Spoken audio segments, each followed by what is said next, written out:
Salut à tous, dans cette nouvelle vidéo de la série sur HAProxy, nous allons voir comment installer HAProxy sur une machine virtuelle, le configurer de façon à ce qu'il pilote les 3 nœuds du cluster qu'on a précédemment créés. Et donc on va voir ça tout de suite en venant sur la machine HAProxy, donc le SRV HAProxy 1 qu'on a créé. La première chose qu'on va faire sur cette machine là, c'est que on va la sortir de notre réseau interne pour pouvoir aller télécharger notre paquet HAProxy. Donc si vous avez bien suivi, toutes les machines virtuelles que j'utilise ici pour cette série sont en réseau interne, et donc sur la machine SRV HAProxy 1, on va venir passer en réseau, en accès par pont. J'y suis déjà, très bien, c'est ce qu'il me faut. Donc c'est après que je vais rebasculer en réseau interne. Donc sur cette machine HAProxy qui doit être ici, je vais me connecter.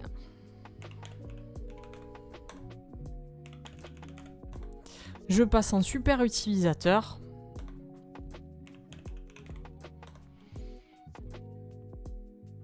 J'ai dû faire une erreur. Voilà, ça allait pas assez vite sur la connexion. Ok.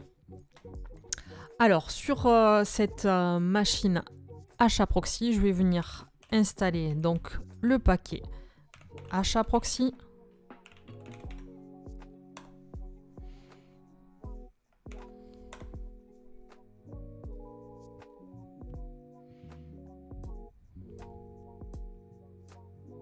Et maintenant que c'est installé, je vais pouvoir ici repasser en réseau interne et lui donner son adressage IP qui était prédéfini sur ce schéma réseau.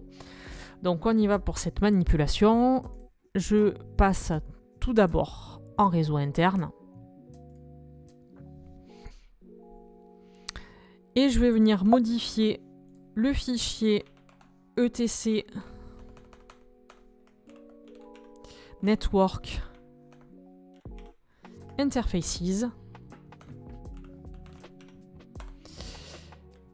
Par défaut, il est en DHCP. Je vais venir passer la configuration IP de l'interface à ENP0S3 en statique.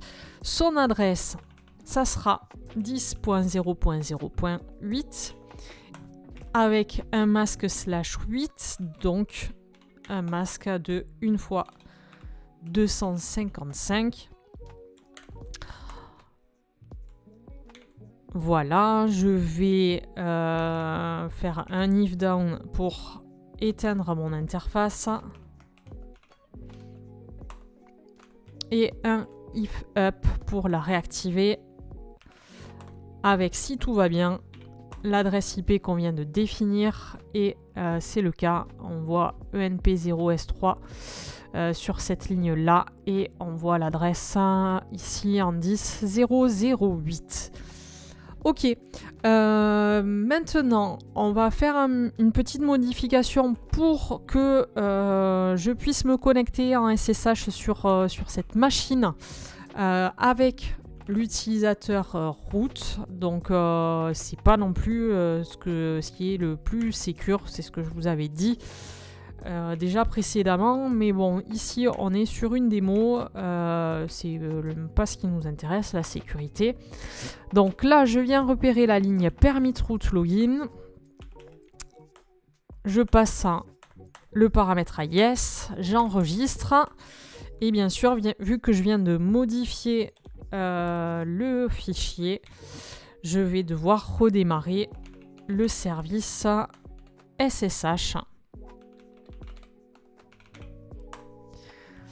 Ok, alors maintenant que ceci est fait, je vais passer sur mon PC d'administration Windows 11 qui doit être ici. Voilà. Et je vais venir utiliser le logiciel MobaXterm avec une session en SFTP que j'avais déjà... Non, je ne l'ai pas encore créé cette session SFTP pour le serveur HAProxy 1. Donc ici, je crée la session pour l'adresse 10.0.0.8 avec l'utilisateur root. Hop, je fais accept, je saisis le mot de passe, je l'enregistre pas. Et donc ici, je vais venir sur le fichier qui est stocké dans etc HAProxy.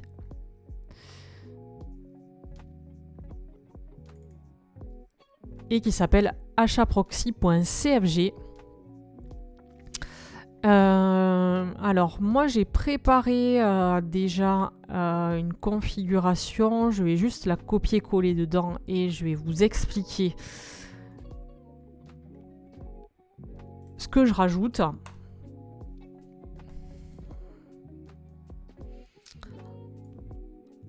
Alors je vais faire mon copier-coller, tac, et normalement je vais pouvoir, je peux pas faire un paste, tac.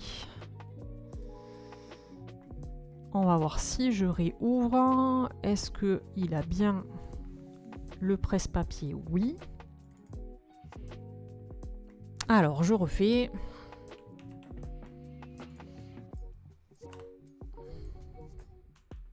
Voilà. Hop, et j'oublie pas une dernière ligne vierge, c'est important. Alors, qu'est-ce que j'ai rajouté? J'ai rajouté ici un front-end que j'appelle HTTP Front avec, ça va être en fait la page d'accès à tout ce qui va être mon cluster. Donc la page web, puisque j'ai créé un cluster sur le service web Apache. Donc pour l'instant, je vais m'occuper de mettre en haute disponibilité ce service web. Donc ici, je vais passer par mon serveur HAProxy avec cette adresse-là qui va rediriger vers un des 3 serveurs web que j'ai là-dessus. Donc quand j'accède au port 80 de ma machine SRV HAProxy, ça va me donner une page web d'un des serveurs que je vais avoir dans le back-end. Mon back-end que je nomme web server. Alors, j'y accède en HTTP. J'ai pas besoin de tous ces espaces-là. Le mode, c'est le load balancing round robin. Je fais un HTTP check. Je vais avoir 3 serveurs. Le premier serveur que je nomme SRV Cluster 1 et qui a l'adresse IP 10.0.011 que je vais écouter sur le port 80. Je fais un check de ce serveur-là et idem pour les 2 autres serveurs. Donc ça, c'est mon back-end. Donc ce qui va se cacher derrière mon HAProxy en fait. Et ensuite, je vais avoir accès à une autre page web qui sera accessible via le port 81. Et cette page web, donc c'est un accès à HTTP et ça va permettre de voir un espace de statistiques sur le fait que mes serveurs soient actifs, inactifs et qu'est-ce qui se passe un petit peu sur ces serveurs membres du cluster. Donc voilà, j'oublie surtout pas de laisser une dernière ligne vierge dans ce fichier que je peux enregistrer. Et je vais tester si ici la configuration de mon fichier est correcte. Donc ici, je vais venir le fermer. Et je vais venir sur une session SSH classique sur mon serveur HAProxy.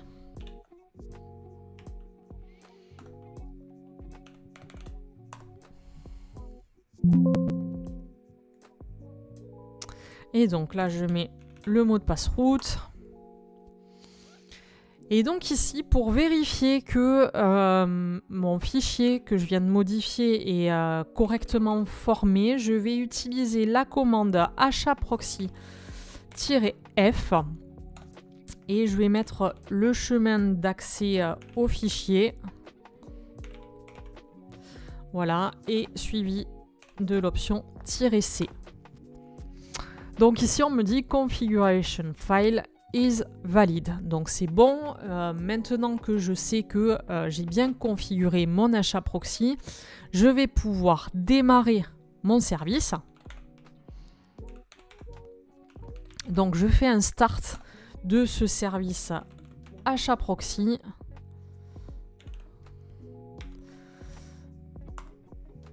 Et je vais venir vérifier qu'il est bien actif en faisant un status. Donc voilà, is running, hop, active, running. C'est tout bon pour ce serveur hproxy.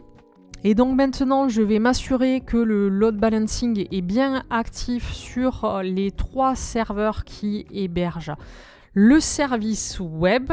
Donc pour faire ceci, je vais venir sur un navigateur web, ici depuis toujours mon PC admin. J'ai eu un petit souci technique, je n'arrivais pas à accéder sur une page web qui pourrait être proposée par mon serveur hproxy. J'ai donc retapé manuellement ici le contenu du fichier hproxy.cfg. Je pense que copier-coller, il n'a pas franchement aimé. Il devait y avoir des caractères spéciaux qui ne devaient pas lui plaire. J'ai recopié exactement l'identique et donc maintenant, quand je viens dans un navigateur web et que j'essaie d'accéder à ce point d'entrée qui est donc mon adresse IP de serveur hproxy, je vais avoir accès voilà, à la page qui est hébergée sur le SRV Cluster 1. Si j'actualise ici, qu'est-ce qui va se passer? Eh bien, je passe sur la page qui est hébergée sur le cluster 2 et enfin une dernière actualisation et je passe sur la page hébergée par le SRV Cluster 3. Alors maintenant, qu'est-ce qui se passe au niveau de la page de stats? Donc la page de stats, elle est accessible depuis le port 81. Et depuis ce port 81, alors non, il me dit que j'ai pas de serveur sur ce port-là. Alors j'ai peut-être fait une erreur sur... non, pourtant c'est bien mon port 81 qui est là. Oui, pardon, j'ai pas mis l'adresse complète, donc il me manque ça dans ma barre d'adresse. Hop. Donc ici, je rajoute hproxy stats, voilà. Et donc, je vais bien avoir un visu sur les 3 serveurs du cluster. Et on va faire un petit test en direct pour voir si ça fonctionne bien. Je vais venir sur le SRV Cluster 1, donc celui-ci. Je vais couper l'accès réseau. Ici, je vais déconnecter la carte. Voilà. Donc, normalement, au bout de 10 secondes, cette interface va se rafraîchir. Et je devrais voir qu'il y a voilà, un petit problème sur le cluster 1. Donc là, il me dit qu'il est en train de going down, donc il s'éteint. Et là, ben voilà, il est backup down, donc il est éteint, il n'est plus actif. Donc si je reviens ici sur ma page d'accès donc au service web, et si j'actualise, je vais voir qu'il switch entre cluster 1 et cluster 3, cluster 2 pardon, et cluster 3. Et donc forcément, il ne repasse plus sur le cluster 1 qui est inactif. Je vais le réactiver et je vais vous faire l'exemple sur un autre, le cluster 2 par exemple. Donc sur ce cluster 2, donc si je reviens ici sur ma page de stats, normalement le cluster 1 voilà, réapparaît comme actif. Et donc ici, je déconnecte mon cluster 2. Hop, je vais le mettre un petit peu plus haut. Voilà. Donc ici, je déconnecte la carte réseau. Je vais attendre mes 10 secondes de rafraîchissement. Et comme tout à l'heure, voilà, il passe en going down. Et il va être en down dans pas longtemps, en rouge. Voilà. Et donc, tout pareil, quand on revient ici sur la page d'accès au service web, maintenant, je vais switcher entre le cluster 1 et le cluster 3. Voilà. Donc, ça me montre bien que j'ai bien du load balancing, que j'ai un serveur qui est visiblement down, mais que j'ai les deux autres qui répondent. Donc, ici, je reconnecte à ma carte réseau de ce deuxième serveur. On va repasser sur la page de stats. Donc normalement ici, on va voir que ce cluster 2, il va se réactiver. Voilà, ça y est. Et donc a priori, quand je reviens sur ma page web, je vais switcher à nouveau entre cluster 1, cluster 2, cluster 3. Voilà.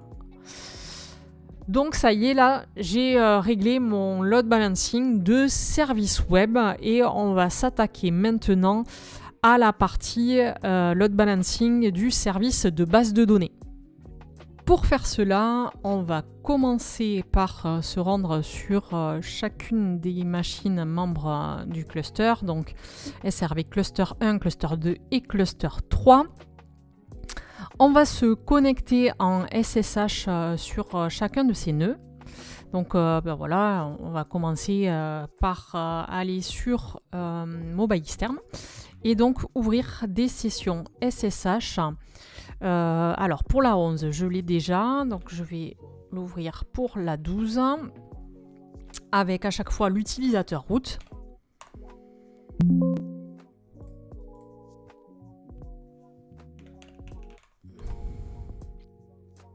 Hop, alors la 11, tac, je vais l'ouvrir là.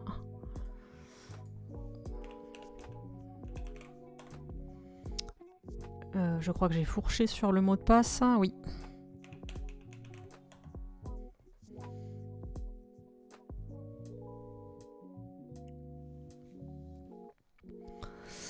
Et il me reste à ouvrir pour voilà, la machine 13. Donc 10.0.0.13, toujours avec l'utilisateur root.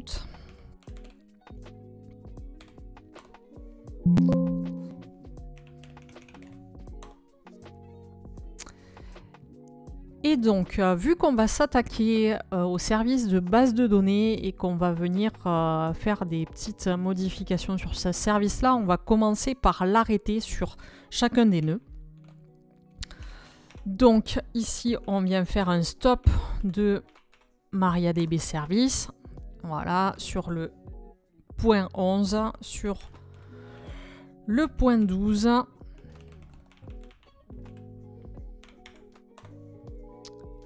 Et sur le dernier, le point 13.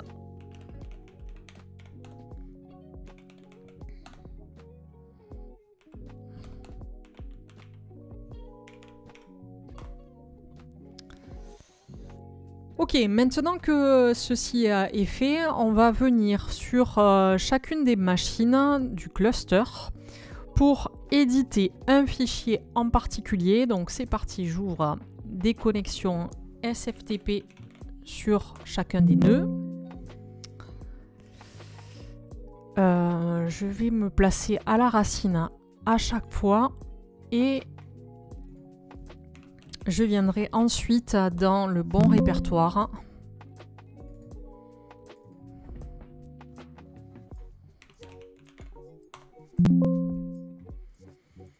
Alors, le répertoire, si je viens me placer sur le premier nœud, ça va être dans ETC, MySQL, MariaDB, .conf et on va venir modifier le fichier 60-galera.cnf. Donc là, c'est pareil, je viens me placer à chaque fois dans etc mysql mariadb.conf.d. Idem sur le troisième nœud.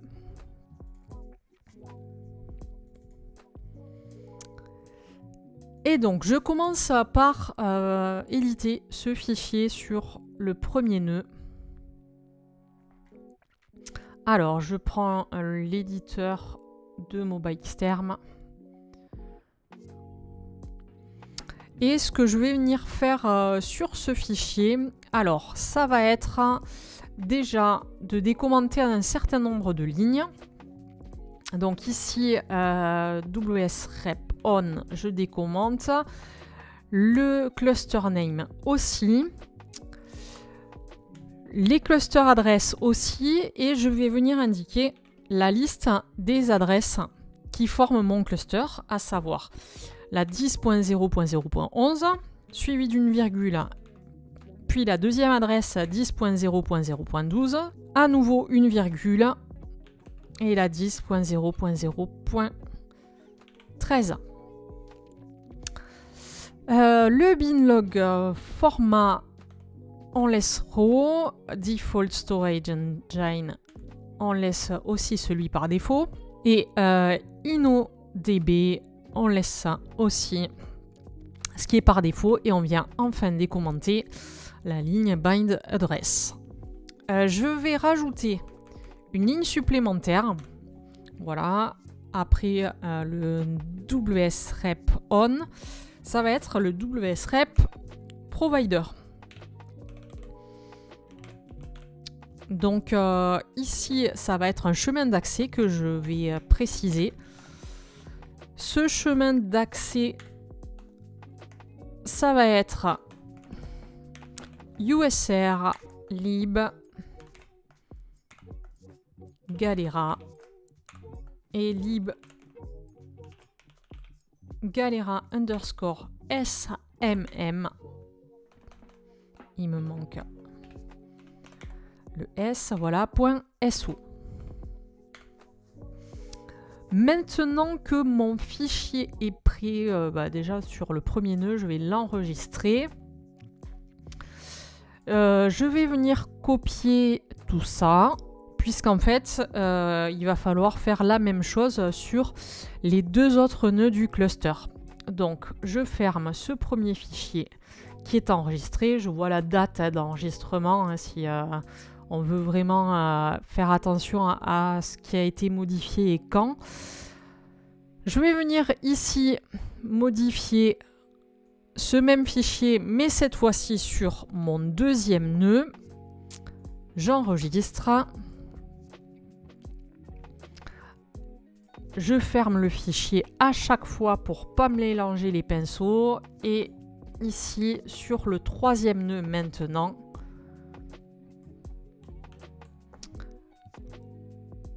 voilà, j'ai configuré maintenant mon fichier sur ces trois nœuds. Ceci étant fait, je viens sur le premier nœud, sur ici ma console SSH, et je vais venir utiliser la commande galera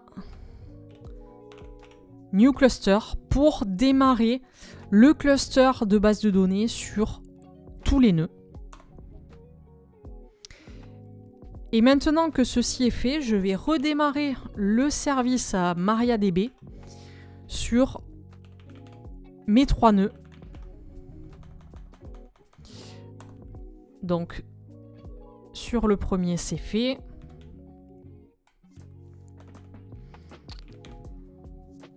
Sur le deuxième, ça prend un petit peu plus de temps. C'est normal. Et enfin, sur le troisième,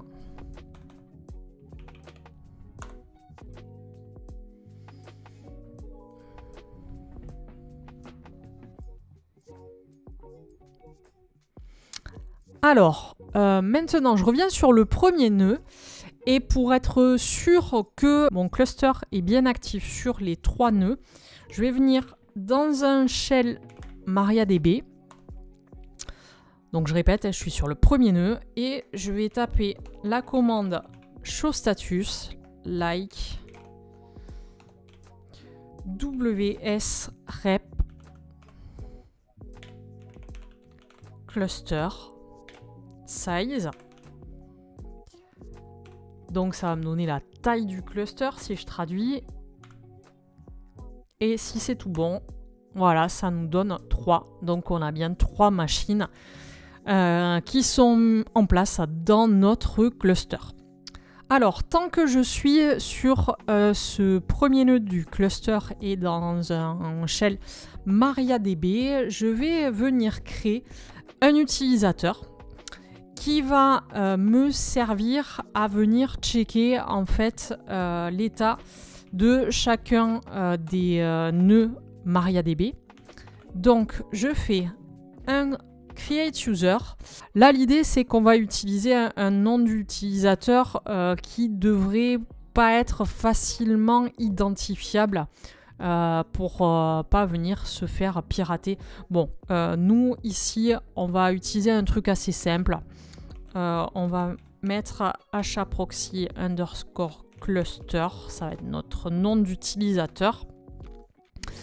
Et cet utilisateur, on va venir le créer. Hop, je fais un petit copier de mon arrobase.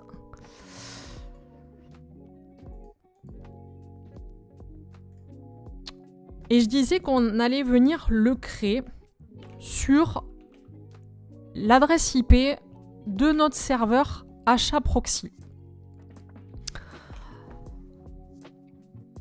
Donc, on crée cet utilisateur de base de données qui nous servira à venir checker chacun de nos nœuds de cluster. Voilà. Maintenant que cet utilisateur est créé, je vais pouvoir retourner sur mon interface SFTP et je vais venir modifier à nouveau ce même fichier hproxy.cfg qui se trouve dans le répertoire etc hproxy. Et je vais venir lui rajouter la partie qui va écouter chacun des serveurs de base de données. Alors pour ça, je vais rajouter ici une partie listen que je vais appeler MariaDB cluster. Et dans cette partie listen, je vais écouter sur toutes les adresses que j'ai et sur les ports 3306 qui correspond au port de MariaDB. Je passe avec le mode TCP. Je précise une option qui va être MySQL check. Et je vais venir ici utiliser l'utilisateur que j'ai créé, donc hproxy -cluster, il me semble, avec un underscore peut-être. Je viens vérifier ça de suite dans la commande que j'ai passée ici. Voilà, hproxy underscore cluster.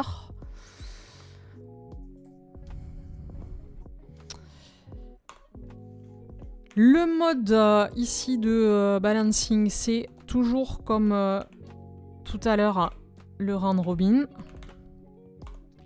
Et je vais venir lister mes 3 serveurs. Alors je vais copier ici ceux qui sont là. Non, hop.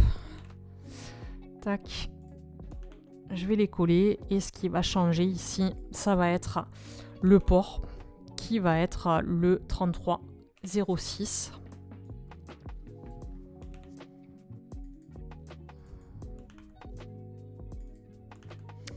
Ok, et je dois avoir une dernière ligne vide dans mon fichier.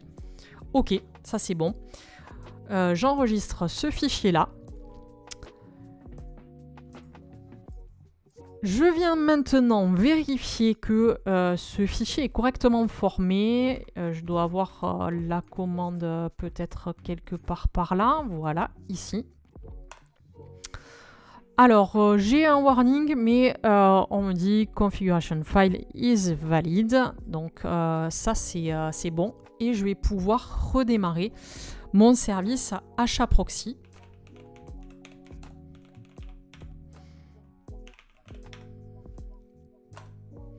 Voilà, je fais comme par habitude un status pour voir l'état. Ok, donc maintenant que j'ai fini la configuration de mon HAProxy, je vais venir tester que le load balancing sur le service de base de données fonctionne. Alors, je repars sur mon navigateur web.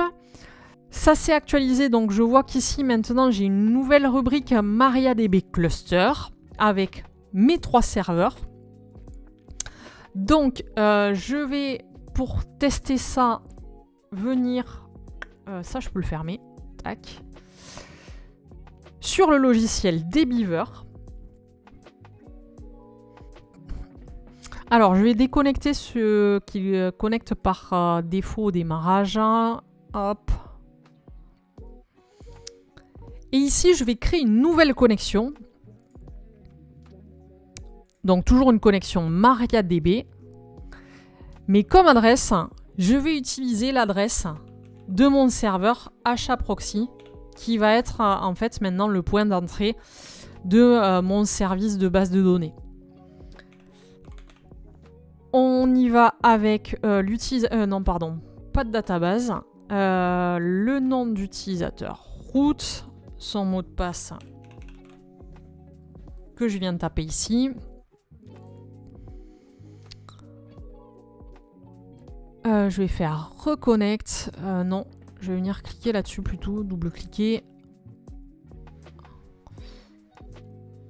Voilà, ça je viens le fermer puisque c'était sur l'autre base de données, sur l'autre serveur de base de données. Et ici, je vais avoir ma base de données GLPI. Donc, c'est celle que j'avais créée initialement. Je vais retrouver la table ticket. Et dans cette table ticket, je viens à nouveau retrouver les 2 lignes que j'avais insérées. Ok, jusque-là, c'est bon. On voit bien que j'ai accès aux données qui sont finalement stockées sur les 3 nœuds du cluster. Ce que je vais faire maintenant, c'est que pour tester que mon load balancing fonctionne, je vais venir débrancher l'interface de mon cluster 1. Raté, ça c'est le HAProxy, il doit être là mon cluster 1. Voilà, c'est ça. Donc ici, je viens déconnecter la carte réseau. Je vais venir ici aussi fermer la session dans dbeaver. Je vais aller voir ce qui se passe sur mon espace stats. Et donc, je vois que au niveau de mes serveurs web, le cluster 1 est down. Et au niveau du cluster de base de données, ça y est, il est passé à l'état down aussi. Maintenant, je vais réouvrir dans dbeaver la connexion vers le serveur HAProxy.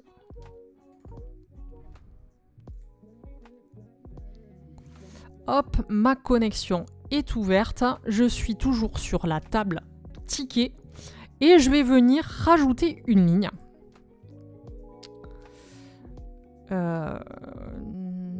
Tac, ça me l'a créé là. Bon, s'il veut. Je lui insère des valeurs, bien sûr.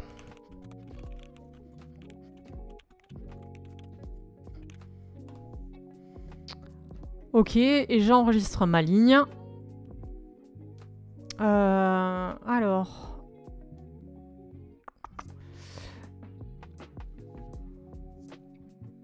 Il veut pas synchroniser. Alors, voyons. Je vais lui refermer sa connexion.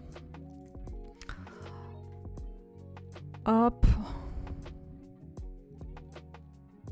Et là, je relance la connexion. Ouais, il y a peut-être eu une latence entre le moment où j'ai édité la table. Alors, on va venir tester. Je rajoute une nouvelle ligne.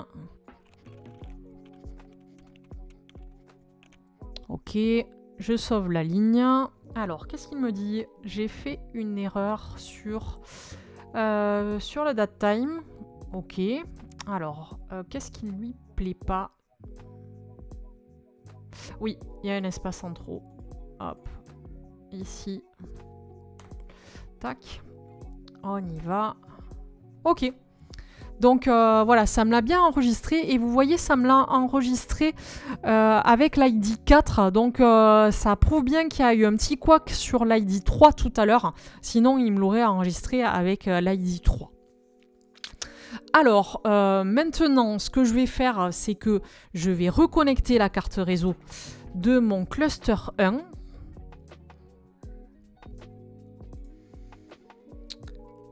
Je vais fermer ici la connexion avec le point d'entrée de HAProxy et je vais venir rouvrir une connexion directement vers le cluster 1. Alors, je vérifie ici qu'il soit repassé à l'état actif. C'est bien le cas. Et donc ici, si j'ouvre ma connexion vers cluster 1 et que je viens charger mes données, normalement, a dû se répliquer les données que je viens de rajouter, donc la ligne 4. Et donc c'est bien le cas, on voit que cette ligne a été rajoutée. Tiens, je peux corriger ici, est-ce que je peux l'éditer? Non, je ne vais pas l'éditer là-dessus, je vais toujours plutôt privilégier l'accès avec maintenant le point d'entrée sur HAProxy pour faire mes éditions. Quoi qu'il en soit, ça fonctionne bien. Donc on a prouvé que finalement ce load balancing de service de base de données fonctionnait bien. Voilà, je vais juste corriger ma petite faute de frappe. Donc ici, je viens me reconnecter sur le point d'entrée avec HAProxy. Je reviens sur la table ticket. Je viens faire ma petite correction ici. Tac. Save. Voilà. Et donc, en principe, si je viens fermer ça, si je viens maintenant, par exemple, sur le deuxième nœud du cluster avec l'adresse .12, je devrais voir que j'ai aussi mes 3 lignes dans la table ticket. Voilà, avec la faute de frappe qui est corrigée. Voilà, donc là, on a mis en place finalement le load balancing du service web, puis le load balancing du service de base de données. On a vu que les deux fonctionnaient bien, on les a testés, on a observé ce qui se passait ici dans cet espace de stats. Donc pour cette vidéo, on en a terminé. Je vous donne maintenant rendez-vous sur la prochaine vidéo où je vous montrerai comment on va faire pour mettre en place une redondance ici sur le serveur HAProxy. Au cas où ce premier serveur aurait un problème, on va en créer un deuxième et on va voir quelle configuration il faut mettre en place pour en fait avoir un point d'accès qui ne soit plus ici notre adresse IP du serveur HAProxy 1 ou 2, mais on va passer par un nouveau concept, une adresse IP virtuelle qui va soit basculer sur le serveur HAProxy 1 en fonction de sa disponibilité, soit sur le serveur HAProxy 2. Je vous dis donc à très bientôt pour cette prochaine vidéo. Si cette vidéo vous a plu, n'hésitez pas à mettre un petit pouce et à vous abonner à la chaîne pour suivre les prochaines vidéos. À bientôt!